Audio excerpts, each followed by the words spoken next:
الله وبركاته. الحمد لله نحمده ونستعينه ونستغفره ونؤمن به ونتوكل عليه ونعوذ بالله من شرور أنفسنا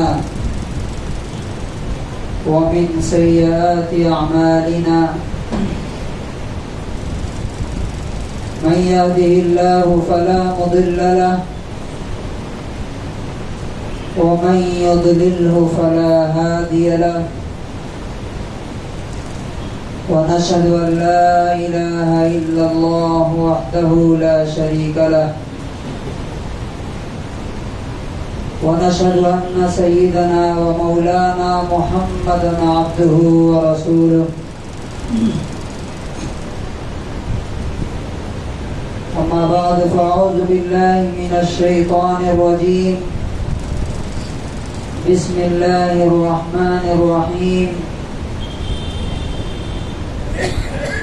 وقال الرسول يا رب إن قوم اتخذوا هذا القرآن مهجورا وقال تبارك وتعالى يا أيها الناس قد جاءتكم موعظة من ربكم وشفاء لما في الصدور وهدى ورحمة للمؤمنين قل بفضل الله وبرحمته فبذلك فليفرحوا هو خير مما يجمعون.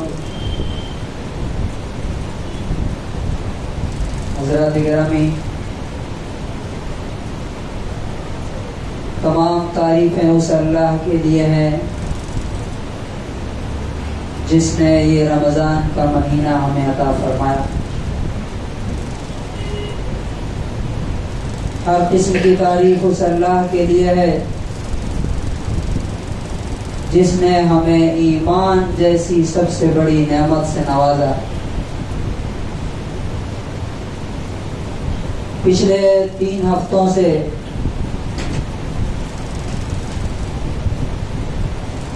خطبوں میں یہ بات آ رہی تھی کہ دنیا اور آخرت کی زندگی اس اعتبار سے ڈیفرنٹ ہے کہ آخرت میں جن لوگوں کو کامیابی ملنے والی ہے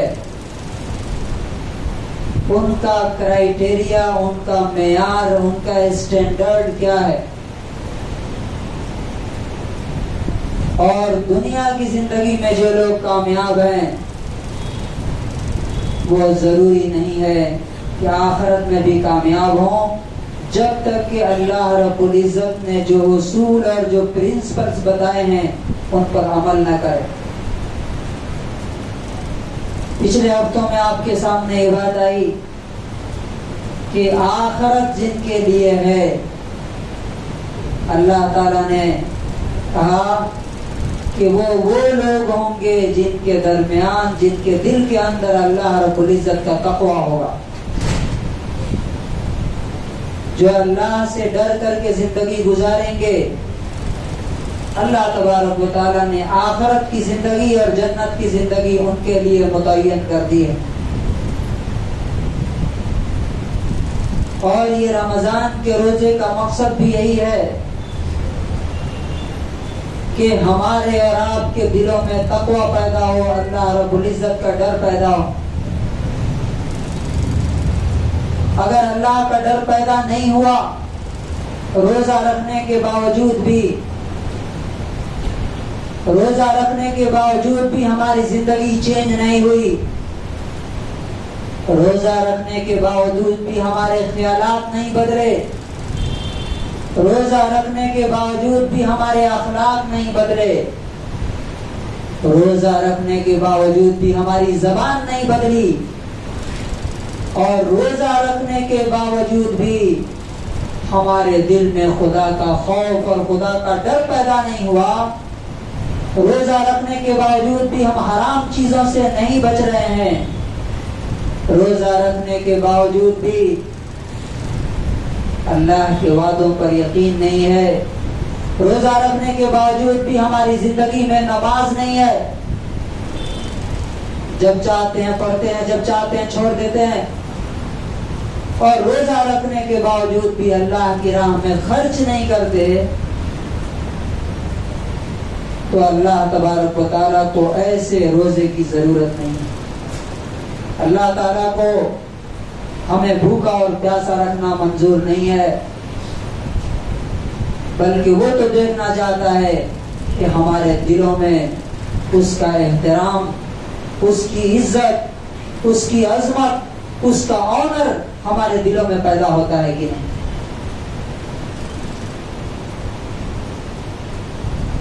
کون لوگ ہیں جن کو متقی کہا جاتا ہے اور جن کو اللہ تبارک و تعالی جنت عطا فرمائے گا؟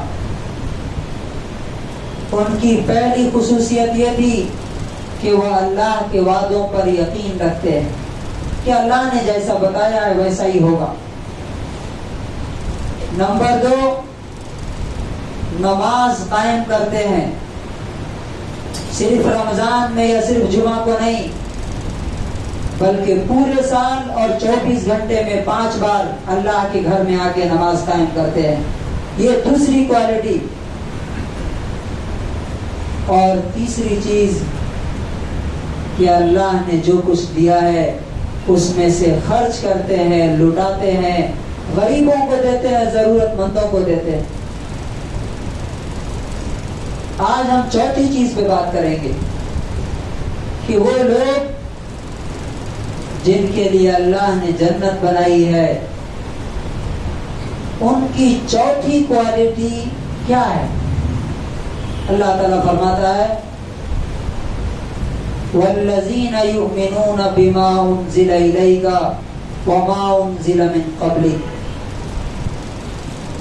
کہ وہ لوگ اس کتاب پر یقین رکھتے ہیں، یعنی قرآن پر، جو تمہارے طرف اتارا گیا آسمان سے، اور جو تم سے پہلے نبیوں پر اتارا گیا اس پر یقین رکھتے ہیں۔ قرآن کریم اللہ کی کتاب، ہم رات میں تراویح میں قرآن کریم سن رہے ہیں، لیکن سوال یہ ہے کہ کیا اس سننے کا اثر میری زندگی پر ہو رہا ہے؟ اللہ تبارک و تعالیٰ نے متقیوں کے بارے میں فرمایا کہ وَإِذَا سَمِعُوا مَا أُنزِلَ إِلَى الرَّسُولِ، کہ جب یہ لوگ رسول پر اتارا ہوا قرآن سنتے ہیں، تَرَىٰ أَعْيُنَهُمْ تَفِيضُ مِنَ الدَّمْعِ، تو تم دیکھو گے کہ ان کی آنکھوں سے آنسو بہنے لگتے ہیں، وہ رونے لگتے ہیں اللہ کے ڈر سے۔ کیوں؟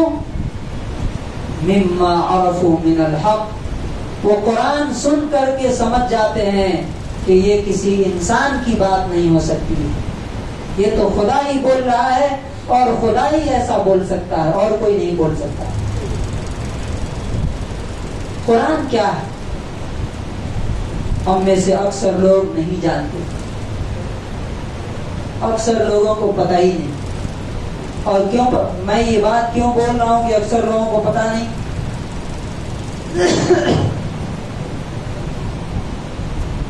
قرآن کو سننے کا جو ایفیکٹ، جو اثر، جو امپریشن انسان پر ہونا چاہیے وہ دکھائی نہیں دیتا۔ ہر جمعے میں قرآن سنایا جاتا ہے اسٹیج سے، اور بہت کم لوگ ایسے ہیں، الحمدللہ 1-2 لوگ ایسے ہیں